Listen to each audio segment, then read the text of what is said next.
बना लिया और वो स्वतंत्रता संग्राम के अग्रिम मोर्चे पर आ गए।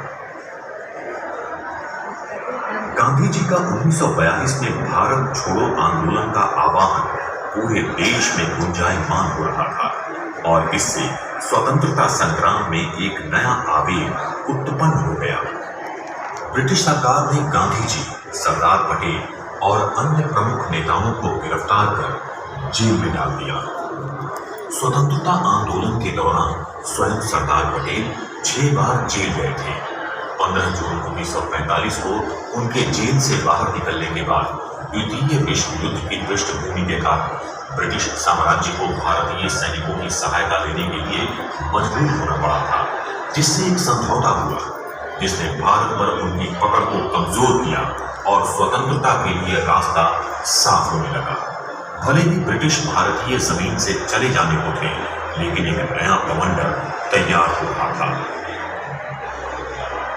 मोहम्मद अली जिन्ना के नेतृत्व वाली मुस्लिम लीग ने मुसलमानों के लिए एक देश बनाने के अपने कार्यक्रम और पाकिस्तान को साकार करने के लिए कई भारतीय मुसलमानों का समर्थन प्राप्त कर लिया था। भारतीय नेताओं के कड़े प्रतिरोध के बावजूद भारत के विभाजन को रोका नहीं जा सका। भारत को 15 अगस्त 1947 की अर्धरात्रि को स्वतंत्रता मिली, लेकिन ये बंटवारे के खून खराबे में नहाई हुई थी।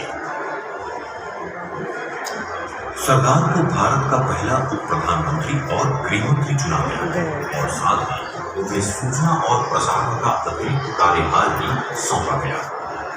विभाजन के प्रबल विरोधी होने के बावजूद वो अब इस प्रक्रिया की पीड़ा और त्रासदी को कम करने के उपायों को तलाश रहे थे। वो एक अनुभवी नायक और कुशल राजनेता थे और उनके सामने 2 विशालकाय चुनौतियां थी।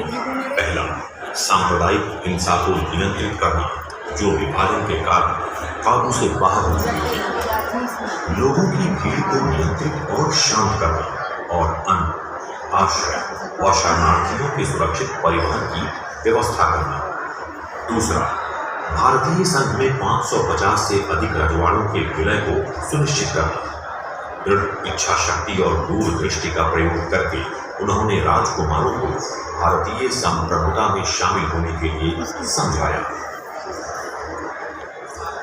उन्होंने 4 वर्षों 1946 से 1950 तक लगातार बिना थके काम किया और एक संगठित राष्ट्र के विशाल लक्ष्य के लिए प्रतिबद्ध होकर भारत मां को सुरक्षित और एकीकृत किया। ये उनकी देश के लिए महानतम विरासत और उपहार थी। राष्ट्र के लिए